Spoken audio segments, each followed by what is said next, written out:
1825 1825 में जब पहली बार रेलवे जो है इंग्लैंड में दौड़ती है, तो तब से लेकर आज तक का इतना लंबा इतिहास रहा कि ये ट्रांसपोर्टेशन का सबसे बेहतर मीडियम बनकर साबित हुआ है। हाँ, लैंड ट्रांसपोर्ट सिस्टम में सबसे बेहतर मीडियम बनकर साबित हुआ है। हमने पिछले लेक्चर में आपसे बात करी थी, इंडियन रेलवेज के हिस्टोरिकल डेवलपमेंट पर थोड़ी बहुत बातें बताई थी, और ये हिस्टोरिकल डेवलपमेंट सिर्फ इंजीनियरिंग एग्जाम के पॉइंट ऑफ व्यू से है। मेन पॉइंट्स को लेकर हम डिस्कस आउट करेंगे। हम इनके बहुत ज्यादा ऐतिहासिक ग्रोथ पर एक एक करके वन बाई वन नहीं चलेंगे हमको, क्योंकि आगे चलकर रेलवे के ट्रैक के डिजाइन को पढ़ना है। ज्योमेट्रिक डिजाइन के साथ साथ हमें सिग्नलिंग सिस्टम, ट्रैक मेंटेनेंस या फिर पॉइंट और क्रॉसिंग जैसी चीजों पर बातचीत करनी है। इसलिए हम जो अपने लेक्चर को लेकर चलेंगे वो एक इंजीनियरिंग पॉइंट ऑफ व्यू से लेकर चलेंगे, और एक एक महत्वपूर्ण जो कदम उठाए गए हैं रेलवे में, लगभग अगर आप देखें तो 1853 से लेके आज तक का इतिहास जो है, अगर हम लोग देखें तो कितना हो जाएगा भाई, लगभग लगभग 170 साल के आसपास का इतिहास है। और इतना लंबा इतिहास जो है 170 इयर्स का, लगभग एक दिन में एक्सप्लेन नहीं किया जा सकता इंडियन रेलवेज का। फिर भी हम प्रयास करेंगे कि आपको वो मेन पॉइंट्स बता दें जो जरूरी हैं, जो आपके एग्जाम में कभी पूछे जा सकते हैं और जिन पर बातचीत हो सकती है। लेकिन 1825 वो डेट याद रखिए कि इंग्लैंड में पहली बार जब रेलवे दौड़ती है ना सर, तो फिर एक नया रिवोल्यूशन आता है ट्रांसपोर्टेशन मीडियम के तौर पर, या ट्रांसपोर्टेशन व्यवस्था में एक नया रिवोल्यूशन आता है। और नया रिवोल्यूशन, असल में मैं इवोल्यूशन कहूंगा, क्योंकि वहीं से ट्रांसपोर्टेशन का एक सबसे बड़ा बेहतर माध्यम आपको मिलता है, जो गुड्स एंड पैसेंजर सबके लिए सेम एज इट इज चलता है। फिलहाल चलिए अपने लेक्चर में आज हम लोग बात आगे लेकर चलते हैं। और पिछले लेक्चर में हमारी आपकी बातचीत हो चुकी थी कि भारत में पहली रेल कब चली। तो आपको याद है कि भारत में पहली रेल सार्वजनिक रूप से 16 अप्रैल 1853 को 3:35 में बोरी बंदर से थाने के बीच जो है, लगभग 1 घंटा 15 मिनट की यात्रा, जिसमें 3 इंजन सिंध, साहिब और सुल्तान और 14 वैगन्स और लगभग 400 यात्रियों के साथ वो पहली यात्रा आरंभ हुई थी। और उस यात्रा से आज का इतिहास अगर देखा जाए तो आज लगभग इंडियन रेलवेज के पास 1,28,000 किलोमीटर से भी ज्यादा लंबा रेलवे ट्रैक अपने पास अवेलेबल है, और बहुत सारे number of passenger trains, cargo trains, तो आपको ढेर सारी देखने को मिलेंगी। फिलहाल चलिए, हम पिछले लेक्चर में आपके लिए एक प्रश्न छोड़ गए थे और उस प्रश्न से ही हम शुरुआत करते हैं।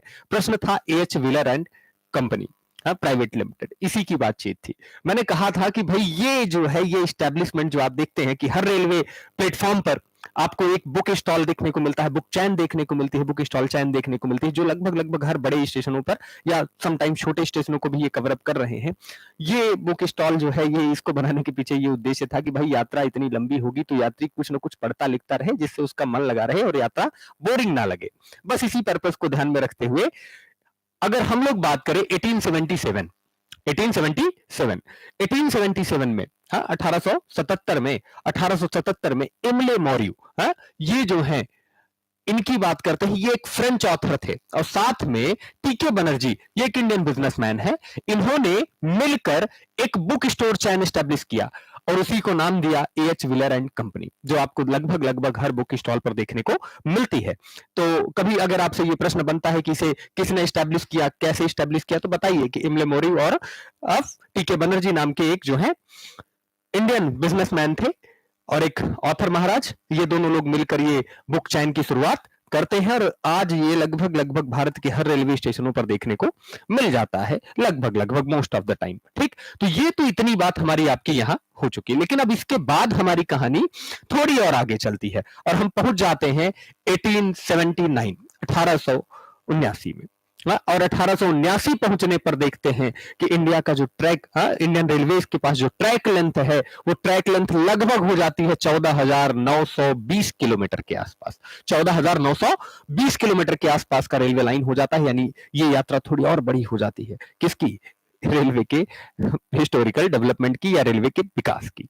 अच्छा, ये तो बात हमारी आपकी रही, लेकिन एक बात मैं बता दूं कि शुरुआती दौर में ही इंडियन रेलवे ऐसे नहीं बनी थी कि ब्रिटिश ईस्ट इंडिया कंपनी जो है वो अपना पैसा लगाकर डेवलप कर रही है। नहीं, उन्होंने टेंडर निकाले इस तरह के कि भाई एक काम करो, आप जो है गारंटीड रिटर्न लो, मतलब हम आपको सारी सुविधाएं उपलब्ध करा रहे हैं, आप रेलवे डेवलप कीजिए और जो इन्वेस्टमेंट कर रहे हैं उसका रिटर्न आप लीजिए और बाद में यह रेलवे आप हमें हैंडओवर कर देंगे जब आपका जो है क्या हो जाएगा भाई, पूरी तरह आपका क्या हो जाएगा, पैसा रिकवर हो जाएगा विथ इंटरेस्ट। तो इन्होंने इस तरह से गारंटीड रिटर्न सिस्टम करके चला है, जिसमें बहुत सारे railway, Scindia railway, Malwa railway, अलग अलग प्रकार के रेलवे कंपनी स्टैब्लिश हुई अलग अलग क्षेत्रों में, और इन लोगों ने क्या किया, डेवलप करना शुरू किया था। इस पर कभी और इतिहास में बात की जाएगी, लेकिन आज मुद्दा जो है यहां तक का था। तो हम लोग देखते हैं कि पहुंचते पहुंचते 1879 और हमारे पास टोटल ट्रैक लेंथ लगभग 15,000 किलोमीटर के आसपास हो जाती है।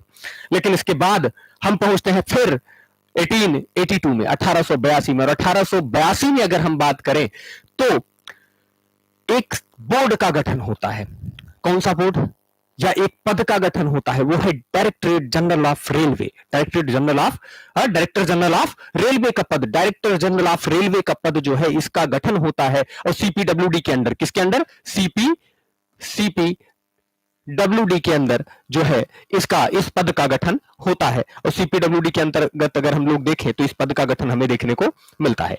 फिर ये पद तो गठित हो गया, और ये पद इसलिए गठित हुआ कि रेलवे को और सुचारू रूप से चलाया जा सके। लेकिन इसके बाद फिर हम थोड़ा आगे अगर बढ़कर देखें तो 1888 में, ये महत्वपूर्ण साल है जिनकी सबके हम आपको एक एक करके पॉइंट बाय पॉइंट क्या कर रहे हैं, डेवलपमेंट बता रहे हैं। तो 1888 में जो है बॉम्बे वीटी, विक्टोरिया टर्मिनस जिसे आप लोग कहते हैं, कुछ लोग आज इसे छत्रपति शिवाजी महाराज टर्मिनस के नाम से भी जानते हैं, तो ये विक्टोरिया टर्मिनस यानी construction of Victoria terminus building जो है ये कंप्लीट होती है। और इंडियन स्टैंडर्ड टाइम जो है रेलवे में, उसको ध्यान में रख के हम लोग अब रेल की यात्रा शुरू करते हैं। इंडियन स्टैंडर्ड टाइम कहने का मतलब क्या है कि भाई वैसे तो देखो आप जो समय लेंगे, समय पहले ब्रिटिश कंपनी जो है ब्रिटेन के अकॉर्डिंग चलाती थी, लेकिन अभी क्या दिक्कत है कि भारत में रह रहे हैं तो भारतीय ट्रेनों का समय भारतीय समय अनुसार होना चाहिए। और भारतीय समय अनुसार के लिए हम क्या करते हैं, यहाँ मिर्जापुर से, मिर्जापुर ये नैनी, कह लीजिए कि नैनी मिर्जापुर के आसपास से ये 82.5 डिग्री हम इसी को क्या करते हैं, इंडियन स्टैंडर्ड टाइम मेरिडियन के रूप में इसी को लेकर चलते हैं। और अगर हम देखें ये ग्रीनविच मीन टाइम जीएमटी से कितना ज्यादा होता है सर, +5:30, कितना 5:30 आवर्स एक्स्ट्रा पॉजिटिव में चलेंगे, तो हम इस हिसाब से बातचीत यहां कर सकते हैं। तो सिंपल बात में कहिए कि भाई ऐसा है कि अगर हम लोग बात करें, किस सन की बात करें, 1888 की, तो 1888 में जाकर बॉम्बे विक्टोरिया टर्मिनस का क्या होता है भाई, निर्माण कंप्लीट होता है। और उसी साल भारतीय रेलवे भारतीय समय अनुसार चलना शुरू करती है। इन द सेंस हम ये कहना चाहते हैं कि इंडियन स्टैंडर्ड टाइम ये जो है ब्रिटिश इंडिया में अपने असली स्वरूप में आती है। ठीक है, तो इतनी बातचीत हमारी आपकी हो गई। आफ्टर देन अब देखो भाई ऐसा है कि हम पहुंच गए 1895। 1895 क्यों पहुंचते हैं बताते हैं, क्योंकि जब इतना बड़ा रेलवे सिस्टम आप डेवलप कर रहे हैं तो जो इंजन वगैरह थे वो बाहर से आप लेके आ रहे हैं। अगर उन्हें यही प्रोड्यूस किया जाए तो यहां प्रोड्यूस करने का फायदा क्या होगा, यहां प्रोड्यूस करेंगे आप तो प्रोडक्शन की कॉस्ट, ट्रांसपोर्टेशन कॉस्ट, उन पर भी आप थोड़ा नियंत्रित कर पाएंगे। और नियंत्रण करने के पर्पस से अगर देखें तो भारत में पहला steam locomotive Ajmer Ajmer locomotive rails के लिए, यानी आप सरल भाषा में कहिए कि पहला लोकोमोटिव जो इंडिया में बना, पहला लोकोमोटिव, ये देखिए, ये मार्क कर लीजिएगा कि पहला लोकोमोटिव इंडिया में जो बना वो अजमेर वर्कशॉप ने बनाया। और वो भी किसके लिए, राजपूताना मालवा रेलवे के लिए बनाया पहला रेलवे इंजन। और नाम दिया, नाम क्या दिया, एफ क्लास का इंजन था ये, और इसका नाम था F734, ये नाम था इस रेलवे इंजन का, तो ये नाम इन्होंने दिया F734। और अगर इस F734 की अगर हम लोग बात करते हैं तो F734 भारत का पहला लोकोमोटिव बनकर तैयार होता है, या पहले लोकोमोटिव के रूप में जाना जाता है। ठीक, अच्छा, तो यानी अगर हम लोग सरल भाषा में यहां बात करें तो हम दो बातें कह सकते हैं। पहली बात तो ये जो F734 है,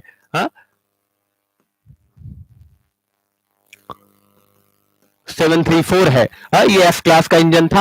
और इसे 060, ये जो 060 है इसका मतलब मैं आगे चलकर कभी हाउलिंग कैपेसिटी नाम का एक टॉपिक पढ़ाऊंगा तो उसमें आपको एक्सप्लेन आउट करूंगा और फिर बताऊंगा कि हाँ क्या मामला रहा।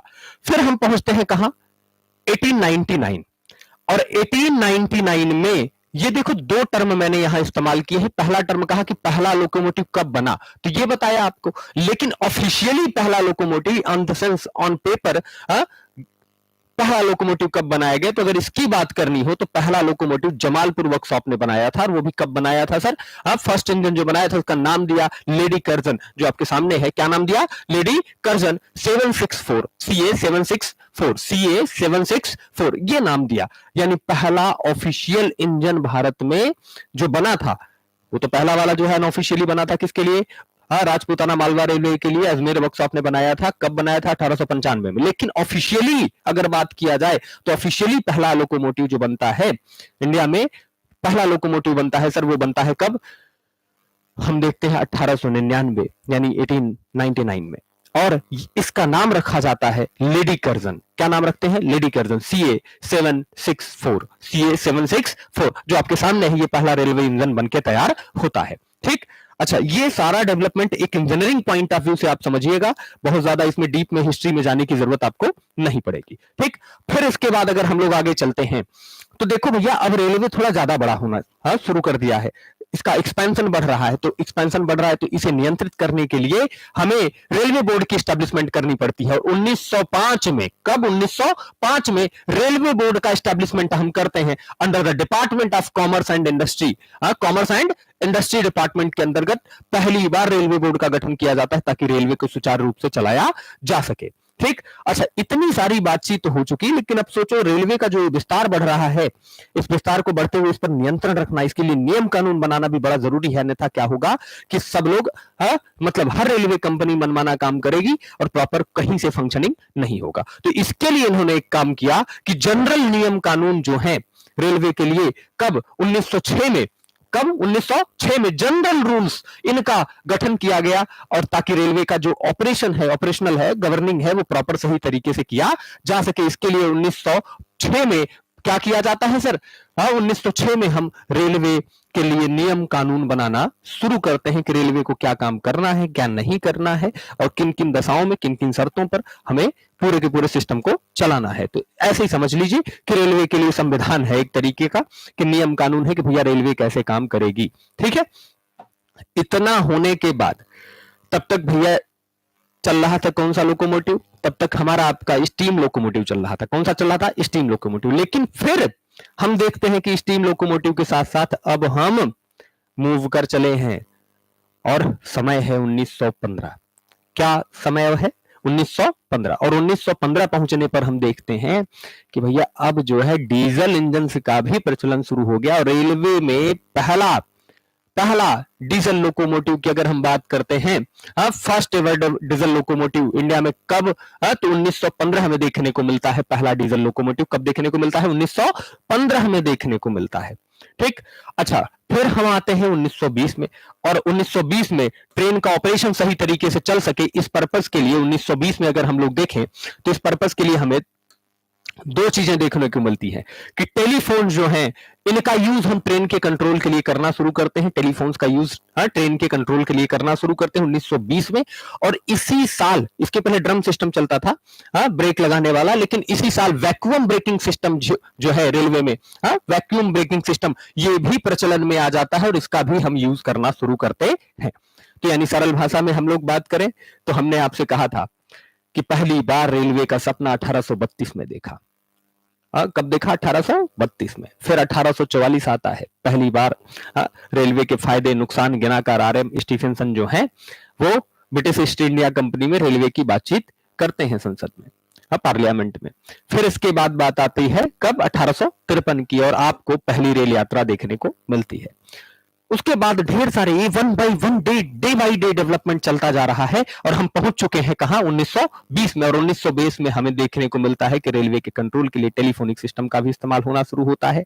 1915 में पहला डीजल लोकोमोटिव देखने को मिलता है, और साथ में वैक्यूम ब्रेकिंग सिस्टम रेलवे के चलन के लिए वैक्यूम ब्रेकिंग सिस्टम का भी हमें आपको देखने को कब मिलता है भैया, कब देखने को मिलता है, 1920 में। ठीक है, अच्छा, इतनी सारी बात होने के बाद अब देखें कि आप 1853 से पहुंच चुके हैं 1921 में, और 1921 पहुंचते पहुंचते इंडिया के पास टोटल ट्रैक लेंथ जो है वो कितनी हो जाती है, कितनी हो जाती है, 61,220 किलोमीटर। कितनी हो जाएगी, 61,220 किलोमीटर। तब हमें ये देखने को मिलता है। अब हम थोड़ी बात आगे ले चलेंगे, और जैसे ही हम पहुंचते हैं 1923 में, तो रेलवे का राष्ट्रीयकरण हाँ, इसका आरंभ शुरू हो जाता है, नेशनलाइजेशन शुरू किया जाता है कि भैया अलग अलग क्षेत्र में अलग अलग रेलवे चल रही हैं, इनका कोई एक सेंट्रल मॉनिटर हो, राष्ट्रीयकरण हम शुरू करते हैं। और रेलवे का कब? 1923 में। ठीक है, लेकिन इसी साथ साथ हम इलेक्ट्रिकल इंजन्स के क्षेत्र में भी अच्छा काम कर रहे हैं। और 1925 में, कब? 1925 में, याद रखिएगा, लोग सोचते हैं बॉम्बे की लोकल ट्रेन पहली बार कब चली होगी, तो कब चली थी भाई? 1925 में जो है, आपको 3 फरवरी को, कितने को? 3 फरवरी को इलेक्ट्रिक ऑपरेटेड विक्टोरिया टर्मिनस से लेके कहां तक? कुर्ला तक का 16 किलोमीटर तक का सफर इलेक्ट्रिक इंजन के माध्यम से देखने को मिलता है, जिसमें हम ओवरहेड समझते हैं ना, कि वो जो बिजली का तार जाता है उसमें कितना चार्ज होगा, तो 15,000 डीसी, 15,000 वोल्ट डीसी चार्ज पर हम क्या करते हैं सर? पहला इलेक्ट्रिकल इंजन यूज करके पहली यात्रा इलेक्ट्रिकल ट्रेन के माध्यम से करते हैं। तो अगर ये बात करनी है तो बड़ी सिंपली बता सकते हैं आप कि भैया 1925 में 3 फरवरी को इलेक्ट्रिक ऑपरेटर, इलेक्ट्रिकल इंजन जो है उसका इस्तेमाल करके हम 16 किलोमीटर की यात्रा कहां से? विक्टोरिया टर्मिनस से कुर्ला के बीच करते हैं, जिसमें हम 15,000 वोल्ट का डीसी इंजन इस्तेमाल कर रहे हैं। ठीक है, अब आते हैं नंबर अगला, कि अब देखो रेलवे में इतनी सारी बात तो हो गई, लेकिन अब रेलवे में लोगों को चाहिए सुविधाएं। और सुविधा में सबसे पहली बात आई कि भैया सफर के दौरान हमको एसी चाहिए, इन द सेंस गर्मी जो है कम लगे। जिनके पास पैसा ज्यादा होता है तो उनके लिए ये सारे नए नए कॉन्सेप्ट डेवलप होना शुरू हुए। और 1936 में एसी कोचेस का पहली बार यूज आपको देखने को मिलता है कि एयर कंडीशनिंग सिस्टम जो है, ये फर्स्ट क्लास पैसेंजर कोचेस आपको देखने को मिलते हैं कि भैया फर्स्ट क्लास पैसेंजर कोचेस में एसी का प्रावधान पहली बार 1936 में इंडियन रेलवे में देखने को मिलेगा। और फिर जब एसी सिस्टम आ गए, डीजल इंजन आ गया, कौन सा इंजन? डीजल इंजन आ गया, स्टीम इंजन आ गया, अब इलेक्ट्रिकल इंजन भी आ गया। आप ये देखिए तीनों सीक्वेंस देखने को मिल रहे हैं, साथ में अब एयर कंडीशनिंग भी आ गई, ये भी आपको देखने को मिल जाती है। और ये समय कहां तक? 1936 तक रेलवे अपने विकास के चरम दौर से गुजर रहा है। तो ठीक है, चलिए इंडिया के रेलवे के बारे में इतनी बातचीत तो हमारी आपकी हो गई। अब इसके बाद आते हैं 1937 में, और 1937 जो है ये एक बड़ा समय है, जिस समय बर्मा का पार्टीशन होता है और बर्मा जो है भारत से अलग होता है। तो बर्मा जब अलग होता है तो ऐसा नहीं कि अलग होगा, तो बर्मा के पास उस समय लगभग 3200 किलोमीटर का रेलवे लाइन था, रेलवे ट्रैक था, और वो 3200 किलोमीटर रेलवे ट्रैक लेकर अलग होता है, ऐसे ही अलग नहीं होता। तो यानी जब बर्मा का पार्टीशन होता है भारत से, तब कितना भाई 3200 किलोमीटर की रेलवे लाइन जो है वह अपने साथ ले जाता है, और इंडिया का ट्रैक लेंथ थोड़ा सा, इंडियन रेलवे का ट्रैक लेंथ थोड़ा सा कम हो जाएगा। हालांकि अभी इसे इंडियन रेलवे नाम देना सही नहीं होगा, क्योंकि अभी तक तो हम आजाद नहीं हुए थे। अच्छा, तो ठीक है, यहां तक तो बातचीत हमारी आपकी हो गई। आफ्टर देन हम पहुंचते हैं 1942 में, और 1942 पहुंचते हैं तो भाई उस समय सेकेंड वर्ल्ड वॉर का समय चल रहा था, और मिलिट्री पर्पजेस के लिए जो है सिपाहियों को एक जगह से दूसरी जगह मूव कराना होता था। और उसी समय जो है सेकेंड वर्ल्ड वॉर के टाइम मिलिट्री ट्रांसपोर्ट बोर्ड की स्थापना होती है, ताकि अलग अलग स्ट्रेटेजिक पोस्ट पर आसानी से क्या किया जा सके भाई, सिपाहियों को तैनात किया जा सके, भेजा जा सके। इसके लिए मिलिट्री बोर्ड का गठन, मिलिट्री ट्रांसपोर्ट बोर्ड का गठन कब होता है? 1942 में। ठीक, इसके बाद स्थिति आती है कि भारत और पाकिस्तान अब अलग होने वाले हैं, इनका सेपरेशन होना है। और सेपरेशन होना है तो भाई 47 से लेकर 48 तक सेपरेशन चलेगा। और सेपरेशन की वजह से टोटल भारत के पास रेलवे का कैपिटल था, उस कैपिटल में 2.74 करोड़ का लगभग लॉस देखने को मिलता है, सेपरेशन की वजह से सिर्फ। और जब सेपरेशन होता है उस समय पे इंडियन रेलवे के पास, देखो अब भैया 2 रेलवे बन जाएंगी, एक तो इंडियन रेलवे, एक पाकिस्तानी रेलवे। और तो पाकिस्तानी रेलवे के पास टोटल कैपिटल 136 करोड़ का जाता है, और इंडियन रेलवे के पास 667.43 करोड़ जो है ये भारतीय रेलवे के हिस्से में इतने की संपत्ति आती है। और उस समय लॉस जो होता है पार्टीशन की वजह से लगभग 2.74 करोड़ का लॉस भी देखने को मिलता है। तो यानी अगर हम पार्टीशन के समय बात करें तो पार्टीशन के समय लगभग इंडियन रेलवे की नेट वर्थ जो थी 667.43 करोड़ ये देखने को मिलेगी, जबकि पाकिस्तानी रेलवे की जो थी 136 करोड़ के आसपास हमें आपको देखने को मिलेगी। तो ये स्थिति हमारे सामने यहां तक थी। अब इसके बाद हम बात करते हैं, समय है 1950। 1950 क्या समय है भाई? 1950। और 1950 में भारत सरकार कहती भाई देखो अब तुम लोग अपना अपना चला चुके क्षेत्र में सब लोग, अब एक काम करो, सब लोग जो है रेलवे हमें हैंडओवर कर दो, और रेलवे का केंद्रीकरण, सेंट्रलाइजेशन शुरू करता है और गवर्नमेंट पूरी तरह एक्विजिशन शुरू करती है। कब? 1950 में। अगर हम सिंपल बात कहें तो 1950 में इंडियन गवर्नमेंट जो है कंट्रोल नियंत्रित करती है या कंट्रोल एस्टैब्लिश करती है सभी रेलवेज पर, कुछ प्राइवेट रेलवेज को छोड़कर बाकी सब पर वो क्या करते हैं, अपना नियंत्रण स्थापित कर लेते हैं। और नियंत्रण स्थापित करने के बाद पूरे भारत में जो जितने भी रेलवे जोन सिस्टम चल रहे हैं, रेलवे ट्रांसपोर्ट के अलग अलग सेगमेंट चल रहे हैं, उन सबको इकट्ठा करके 6 जोन में ये बांट देते हैं। तो पार्टीशन के बाद जो है इंडियन रेलवे को 6 अलग अलग, कितने? 6 अलग अलग, कितने भाई? ये मार्क कर दे रहा हूं मैं आपके लिए। तो 6 जोन में बांटा गया। यानी हम लोग अगर कहें तो हम कह सकते हैं कि 1950 में जब भारत सरकार ने क्या किया, रेलवे पर अपना पूरी तरह आधिपत्य या एकाधिकार स्थापित करना शुरू किया, उसके बाद इन्होंने क्या किया, रेलवे को सुचारू रूप से चलाने के लिए 6 अलग अलग जोन में बांट दिया, जो कि वर्तमान में बढ़कर 19 जोन हो गए हैं। कितने हो गए हैं? 19 जोन देखने को मिलेंगे वर्तमान में आपको। ठीक है, अच्छा, इनमें हम मेट्रो को भी इंक्लूड करके बात कर रहे हैं, जिसमें कोलकाता मेट्रो और कोंकण रेलवे ये इंक्लूडेड है। ठीक है, तो 19 जोन देखने को मिलेंगे। ये उस समय की बात है जब पार्टीशन के समय कितने? 6 जोन थे, लेकिन वर्तमान में कितने जोन देखने को मिलेंगे? 19 जोन देखने को मिलेंगे, जिनके बारे में मैं आगे डिस्कस आउट आपसे करूंगा। ठीक है, इसके बाद हम पहुंचते हैं कब? 1957। 1957 में पहुंचते हैं। अब रेलवे जो है जब इतना ज्यादा डेवलप हो रही है तो भाई इनके कंफर्ट, सेफ्टी, इन सब के लिए जरूरत थी रिसर्च की और डिजाइन की। और इसके लिए जो है स्थापना होता है आरडीएसओ का। किसकी स्थापना होती है? आरडीएसओ का। आरडीएसओ की स्थापना होती है लखनऊ में। वो भी आप किस नाम से स्टैब्लिश होता है? Design and standard organisation. Design and standard organisation, research, design and standard organisation. और इसका हेडक्वार्टर या इसका मुख्यालय जो बनाया जाता है या एस्टैब्लिशमेंट जो किया जाता है, इसका कहां किया जाता है? लखनऊ में करते हैं। अब लखनऊ में कर लिया, लेकिन भाई अभी तक जो है रेलवे में जो डीजल लोकोमोटिव थे ना, हम नहीं बनाते थे। तो हम इनको बनाना शुरू करते हैं, लेकिन बनाने के लिए कोई प्रोडक्शन यूनिट बनानी पड़ेगी। और हम कहां? 1961 में डीएलडब्ल्यू की स्थापना करते हैं। कहां? वाराणसी में। डीएलडब्ल्यू मतलब डीजल लोकोमोटिव वर्क्स। ठीक है, क्या नाम देंगे? DLW, diesel locomotive works. इसका एस्टैब्लिशमेंट होता है 1961 में, और 1961 में डीएलडब्ल्यू का स्थापना हो जाने के बाद अब कहानी थोड़ी आगे चलेगी और हम पहुंच गए 1972।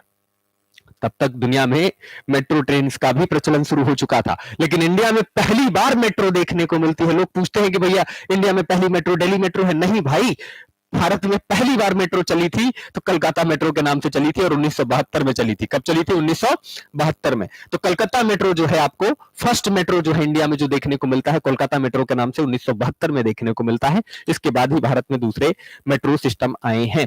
लेकिन आप एक बात कहेंगे सर 1972 में पहली मेट्रो चल गई, लेकिन फिर भी लोग इतना मेट्रो के फायदे नहीं जानते थे। आज देखते हैं हर जगह मेट्रो चल रही है। लखनऊ मेट्रो हो गई भाई, या फिर हम दिल्ली मेट्रो देख रहे हैं, मुंबई मेट्रो देख रहे हैं। क्या मामला है सर? देख भाई, मेट्रो की फील्ड में जो सारी दुविधाएं थी उनको दूर करने के लिए एक महापुरुष आते हैं और नाम है के श्रीधरन। लोग उन्हें मेट्रो मैन के नाम से भी जानते हैं। आप कभी उनका इतिहास उठा के पढ़िएगा तो भारत में मेट्रो को एकदम सुचारू बनाने के लिए उन्होंने जो योगदान दिया है उसे आप कहीं नकार नहीं पाएंगे, और नाम है के श्रीधरन। हमारे लिए वो मेट्रो मैन है। ठीक, तो आप देखिएगा तो भाई उनके आने के बाद दिल्ली मेट्रो जो है वो एक नया ही इतिहास रचता है और एक नया स्टैंडर्ड सेट करता है मेट्रो ट्रांसपोर्ट सिस्टम में। ठीक है, तो सिंपल बात में अगर हमें आपको कहना हो तो मैं ये कहूंगा कि भाई भारत में पहली मेट्रो आपको देखने को मिलेगी अगर कोई तो 1972 में, वो भी कलकत्ता मेट्रो के नाम से देखने को मिलेगी। ठीक, अब रेलवे के लिए स्लीपर आप समझते हैं क्या होता है? रेलवे ट्रैक आप ऐसे बता, आपका अगर है तो ये जो कौन से मेंबर है भाई? ट्रांसवर्स मेंबर ऐसे आपको देखने को मिल रहे हैं। ये ट्रांसवर्स मेंबर ही स्लीपर के नाम से जाने जाते हैं। और स्लीपर के लिए, स्लीपर पर्पस के लिए हम आप क्या करते हैं? स्लीपर के लिए जो है हम लोग कंक्रीट का इस्तेमाल पहली बार करना शुरू करते हैं। कब करना शुरू करते हैं भाई? कंक्रीट का इस्तेमाल हमारा आपका शुरू होता है 1977 में, यूज ऑफ कंक्रीट स्लीपर। और आपसे ये कई एग्जामों में पूछा गया है कि भारत में रेलवे के लिए कंक्रीट स्लीपर का प्रचलन कब शुरू हुआ? तो 1977 में पहली बार कंक्रीट स्लीपर देखने को मिलते हैं। ठीक, अच्छा, अब इसके बाद ट्रेनों की गति की भी बातचीत आती है कि भैया ट्रेन जो है ये चल तो रही है लेकिन हमें स्पीड चाहिए, हम तेजी से मूव करके एक जगह से दूसरी जगह जाना चाहते हैं। और हम पहुंचते हैं 1988 में और भारत में पहली शताब्दी एक्सप्रेस, हाँ पहली शताब्दी। मुझे कमेंट बॉक्स में कमेंट करके बताइएगा कि शताब्दी ट्रेनों की परमिशबल स्पीड क्या होती है, बताइएगा। और वर्तमान में सबसे मैक्सिमम स्पीड रेलवे में क्या अचीव परमिशबल स्पीड है वो भी बताइएगा, और किस ट्रेन की है। ठीक, तो पहली बार हमें शताब्दी एक्सप्रेस देखने को मिलती है दिल्ली से झांसी के बीच, और ये शताब्दी एक्सप्रेस का पहला दौर था। ठीक है, कब? 1988 में। आफ्टर देन फिर अगर हम लोग चले 1996 में, तो दिल्ली मेट्रो का पहला फेज जो है वो कैबिनेट से पास हो जाता है कि भैया दिल्ली में मेट्रो बनाई जानी चाहिए, उसके फायदे नुकसान और सारे की सारी समस्याएं जो बनाने में आने वाली उन सबका निवारण करके 1996 में पहली बार कैबिनेट द्वारा पहला फेज पास किया जाता है। और अटल बिहारी वाजपेयी जी की सरकार में 2002 से 2004 मैंने लिखा है इसके लिए क्योंकि मैं आपको बताऊंगा कि क्या मामला है। तो 2002 से लेकर 2004 में, असल में 2002 में ही पहला दिल्ली मेट्रो का पहली यात्रा पूरी होती है दिल्ली यूनिवर्सिटी से कश्मीरी गेट के बीच। दिल्ली यूनिवर्सिटी से कश्मीरी गेट के बीच, जो कि अटल बिहारी वाजपेयी जी ने इनॉग्रेट किया। और ये कब हुआ? 24 दिसंबर को। कितनी तारीख को? 24 दिसंबर को। रेड लाइन जो है दिल्ली मेट्रो की रेड लाइन, ये पहली लाइन है, रेड लाइन नाम दिया इसे, और ये 24 दिसंबर को इनॉग्रेट हो जाती है। आपके पीएम साहब जो है इसे इनॉग्रेट करते हैं और फिर ये कहानी और आगे चलेगी। ठीक, तो ऐसे लगातार रेलवे में लगातार डेवलपमेंट होते रहे। 24 दिसंबर 2002 में जो है जब आपको पहली बार दिल्ली मेट्रो के रेड लाइन का उद्घाटन देखने को मिलता है, तो भैया फिर इसके बाद मेट्रो का एकदम नया दौर शुरू होता है और रेलवे में रोज डेली कुछ ना कुछ नया अपडेट देखने को मिलता है। अच्छा, ये सारे अपडेट जो मैं आपको बता रहा हूं इसके पीछे करंट में अगर हम लोग बात करें तो करंट ट्रैक लेंथ इंडिया के पास जो अब पहुंच चुकी है, अगर हम लोग ट्रैक लेंथ की बात करते हैं तो करंट ट्रैक लेंथ लगभग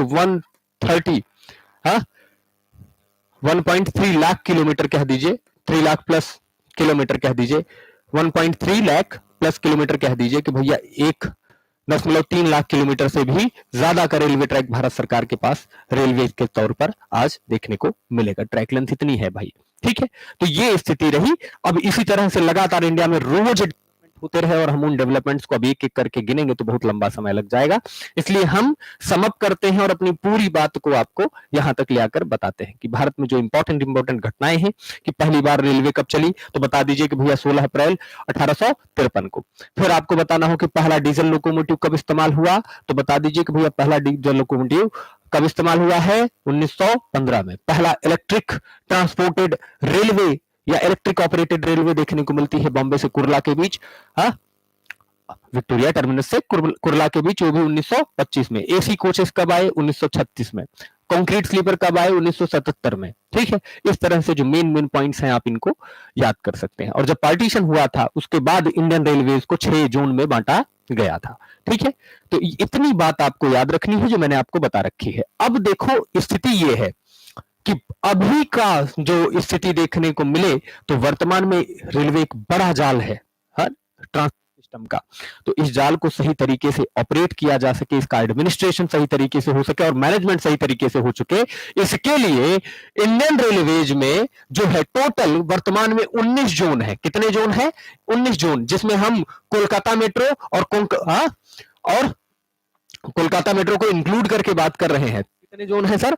19 जोन है। और कुल कितने डिवीजन? तो 70 डिवीजन है रेलवे में। 70 डिवीजन है।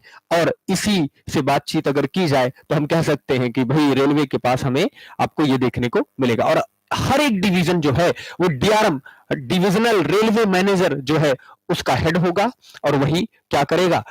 जो रिपोर्ट करेगा जनरल मैनेजर ऑफ रेलवे को, और आगे चलकर कहानी चलेगी ऐसे ही। तो यानी वर्तमान में रेलवे सिस्टम में आपको 19 जोन देखने को मिलते हैं और हर जोन में एक डीआरएम होगा, एडीआरएम भी होंगे, वो अलग बात है, लेकिन डीआरएम जो होगा वो आगे चलकर रेलवे जनरल मैनेजर को रिपोर्ट करेगा और बताएगा कि सर क्या स्थिति है। ठीक है, तो इतनी बातचीत हमने आपसे करी है। अब रेलवे के कुछ महत्वपूर्ण जोन है, इन पर चर्चा करनी है।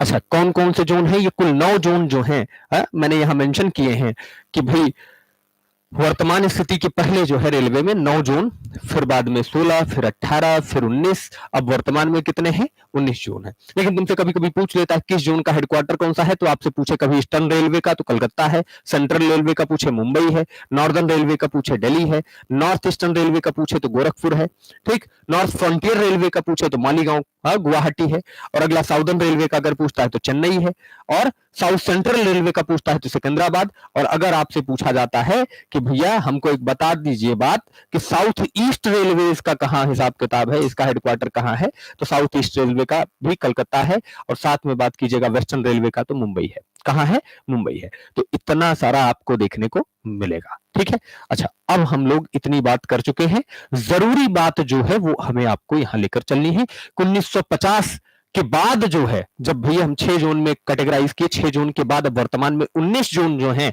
अब 19 जोनों के नाम कभी कभी पूछे जा सकते हैं आपसे कि कौन सा कितने जोन हैं, तो आप बता दीजिए कि भैया 19 जोन तो हैं। हम ये जानते हैं कि भैया रेलवे में कितने जोन हैं, तो कुल 19 जोन है, और 19 जोन में पहला है कौन सा? Central railway. कौन सा है? सेंट्रल रेलवे है, पहला सेंट्रल रेलवे है। अच्छा, मुंबई। दूसरा ईस्टर्न रेलवे कोलकाता, फिर ईस्ट सेंट्रल रेलवे हाजीपुर, अगला ईस्ट कोस्ट रेलवे भुवनेश्वर। अब फिर यहां कोंकण रेलवे को भी मैंने गणना में शामिल किया है आपके लिए, आप इसे स्टार मार्क कर लीजिएगा, तब बताइएगा 19 जोन है।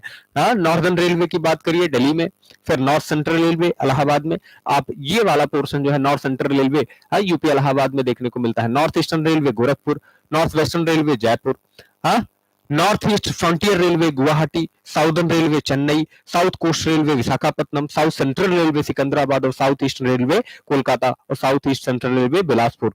और आगे चलकर आप देखिए कि सर साउथ वेस्टर्न रेलवे तो हुबली, और फिर कौन सा? वेस्टर्न रेलवे मुंबई सीएसटी, और नेक्स्ट बात करेंगे सेंट्रल रेलवे तो जबलपुर, और मेट्रो रेलवे कोलकाता को भी हम इसमें इंक्लूड करके बात कर रहे हैं। तो वर्तमान में रेलवे के पास कुल कितने जोन है? 19 जोन और 70 डिवीजन, 70 डिवीजन, 70 डिवीजन और 19 जोन। तो वर्तमान में ये स्थिति है, आपसे कभी एग्जाम में पूछा जा सकता है। चलिए फिलहाल इस बात को यहीं समाप्त करते हैं। अब आते हैं कुछ साइलेंट फीचर्स पर बात करेंगे कि रेलवे के पास जो है 2009 तक जो इंडियन रेलवे के पास ट्रैक लेंथ थी वो लगभग 64,000 किलोमीटर थी, लेकिन वर्तमान में ये लगभग 1.3 लाख किलोमीटर है। कितना है? 1.3 लाख किलोमीटर से भी ज्यादा का है। तो मैं यहां प्लस का साइन लगा देता हूं ताकि आपको पता रहे कि 1.3 lakh plus kilometre railway track India के पास वर्तमान में है। अच्छा, तो ये 2009 के डेटा के हिसाब से अगर बात करिए तो broad gauge, narrow gauge, metre gauge, इन तीनों को अगर मिलाकर बात करिए तो इनकी रूट लेंथ, ट्रैक किलोमीटर और टोटल ट्रैक लेंथ इनके बारे में इन्होंने बता रखा है कि भैया कितना कौन सा होगा। फिलहाल आपको ये याद नहीं करना है, आपको सिर्फ ये जानते रहना है कि 2009 में लगभग कितना था। ठीक, अच्छा अब समस्या ये है कि रेलवे सिस्टम जब इतना बड़ा हो गया तो एम्प्लॉय भी बढ़े होंगे, और एम्प्लॉय बढ़े होंगे। सेंट्रल मोनोपोली, अगर मोनोपोली बात किया जाए तो सबसे बड़ा एकाधिकार वाला ये क्या है? सेगमेंट है इंडिया में। तो अगर देखिए तो रेलवे के पास वर्तमान में 1.6 मिलियन के आसपास क्या है? एम्प्लॉइज हैं। वैसे आंकड़ा कहता है, अगर मैं एग्जैक्ट आंकड़े पर बात करूं, 1 जुलाई 2023 का आंकड़ा है कि रेलवे के पास जो परमानेंट एम्प्लॉई हैं टोटल वो है 12,18,221, और टेम्पोररी एम्प्लॉई जो हैं वो 7870 यानी 7,870 एम्प्लॉई है।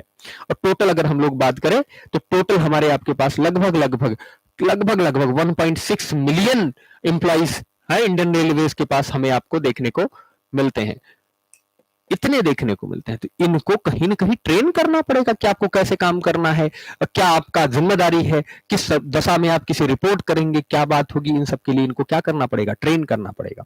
और ट्रेनिंग करने के लिए इंडियन रेलवेज के पास वर्तमान में कुल 8 जो है, कितने? 8 ट्रेनिंग इंस्टीट्यूशन है।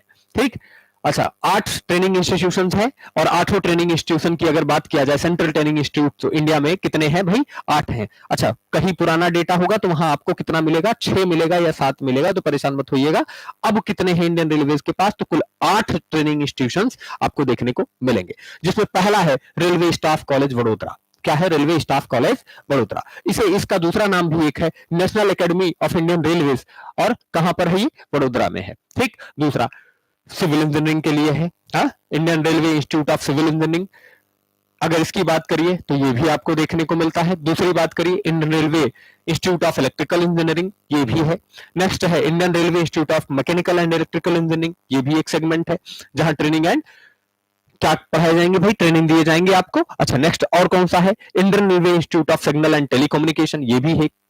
और अगला है Indian Railway Institute of transport management ये भी है। और एक इंस्टीट्यूट आपको और देखने को मिलेगा Jagjivan Ram railway protection academy Lucknow. हाँ ये भी आपको देखने को मिलेगा। Last one is the 8th one Indian Railway Institute of financial management. ये कुल 8 कितने 8 central training institutes central training institution है इंडियन रेलवे के पास और इन्हीं के माध्यम से वो अपने एम्प्लॉइज को क्या करता है ट्रेन करता है और किनकी क्या जिम्मेदारी है किनका क्या काम है ये समझाया जाता है। बाकी ट्रेनिंग में आप समझते हैं कि क्या क्या चीजें होती होंगी।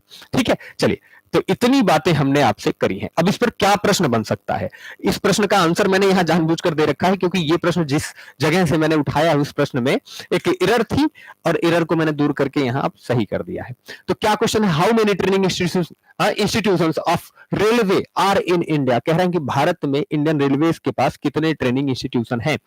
कितने ट्रेनिंग इंस्टीट्यूशन है तो भाई वर्तमान में जो ट्रेनिंग इंस्टीट्यूशन है ना इंडियन रेलवे के पास ना तो वो 6 है ना तो वो 5 7 है और ना तो 5 है वो कितने हैं कुल 8 ट्रेनिंग इंस्टीट्यूशन है। कितने हैं 8 और आठों के नाम मैं आपको बता चुका हूं कि कौन कौन से हैं। ठीक तो याद रखिएगा कि इंडियन रेलवे के पास कुल 8 ट्रेनिंग इंस्टीट्यूशंस हैं जिनके काम मैंने आपको बताए हैं। तो इतनी बातचीत हमारी आपकी यहां तक हो गई। ये थोड़ा बोरिंग लेक्चर होगा मुझे जरूर पता है कि हाँ भाई थोड़ा आप इसमें बोर होंगे थोड़ा हैरान होंगे थोड़ा परेशान होंगे लेकिन बिल्कुल ऐसा मत सोचिएगा। ये लेक्चर सिर्फ इसलिए है ताकि आप रेलवे के इतने बड़े सिस्टम को आसानी से समझ सकें और किनका क्या काम है। जब मैं आगे चलकर इनके नाम का उल्लेख करूं तो आपको समझ में आए कि कौन सा क्या काम करता है। अच्छा अब इंडियन रेलवे के पास प्रोडक्शन यूनिट भी होने हैं। Production unit in the sense कि भैया देखो इतना बड़ा सिस्टम है तो कहीं आपको इंजन बनाना पड़ेगा कहीं एक्सल बनाना पड़ेगा कहीं कोच बनाना पड़ेगा। अब हर चीज तो बाहर से नहीं लाई जा सकती तो प्रोडक्शन के लिए कुछ प्रोडक्शन यूनिट के मैं विशेष प्रोडक्शन यूनिट्स के नाम दे देता हूं। जैसे पहला है CLW चित्ररंजन लोकोमोटिव वर्क तो ये इलेक्ट्रिक लोकोमोटिव भी बनाता है और शुरुआत में ये बनाता था कौन सा स्टीम इंजन। ठीक दूसरा DLW वाराणसी ये डीजल लोकोमोटिव बनाता है। अब ये भी कौन सा बनाने लगा है इलेक्ट्रिक वाला भी बनाने लगा है। इंटीग्रल कोच फैक्ट्री कोचेस के निर्माण के लिए चेन्नई में है। Diesel component works diesel components works जो है पटियाला पंजाब स्टेट में है। और नेक्स्ट बात करिए तो आपको रेल कोच फैक्ट्री कपूरथला में देखने को मिलती है जिसका काम क्या है रेलवे के कोचेस बनाना काम है। नेक्स्ट वन आपको देखने को मिलता है व्हील एंड एक्सल प्लांट और ये बेंगलोर में बेंगलोर और हुबली 2 जगह पे है और इनका काम है रेलवे के लिए एक्सल और व्हील का निर्माण करना। तो इतनी सारी चीजें थी जो मैंने आपके लिए समअप की। ये सारी बातें आप जानने के बाद रेलवे का इतिहास एक सामान्य परिचय आप समझ पाए होंगे कि इंडियन रेलवे आज इतना बड़ा मतलब कितना विश्व में कौन से स्थान पर है मुझे कमेंट बॉक्स में जरूर बताइएगा कि इंडियन रेलवे ट्रांसपोर्ट सिस्टम जो है विश्व में मोनोपोली के तौर पर कितना बड़ा ऑर्गेनाइजेशन है किस स्थान पर है मुझे जरूर बताइएगा।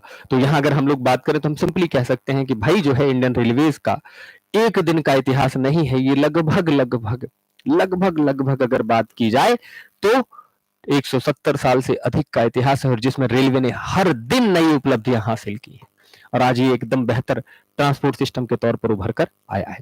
एक और बात कहूंगा इंडियन रेलवेज में एक ही दिक्कत है फिलहाल अभी भी ये दिक्कत है कहीं ना कहीं क्या कि किसी भी ट्रांसपोर्ट सिस्टम को आइडियल होने के लिए 2 ही शर्तें थी और मैंने पहले दिन बताया था प्लेस यूटिलिटी और time utility. Indian railway place utility पर ध्यान दे ही रहा है बस टाइम यूटिलिटी पर थोड़ा ध्यान दे ले तो ये एकदम बेस्ट ट्रांसपोर्ट सिस्टम के तौर पर देखा जाएगा। चलिए धन्यवाद और नेक्स्ट लेक्चर में मिलेंगे तब इंजीनियरिंग सेगमेंट में चलेंगे रेलवे ट्रैक के डिजाइन रेलवे ट्रैक के कंपोनेंट्स और उसके बाद points crossing signalling system track maintenance इन सब पर एक एक करके हम बातचीत करेंगे। धन्यवाद आपके इतने पेशेंस के लिए और लगातार हमारे साथ बने रहिए, हम आपसे बातचीत करेंगे। धन्यवाद। और अगर इन लेक्चर्स की पीडीएफ चाहिए होगी तो आप पीडीएफ के लिए ऑफिस में दिए गए नंबर पर कांटेक्ट कर सकते हैं, वो लोग आपको प्रोवाइड करा देंगे। Once again thank you.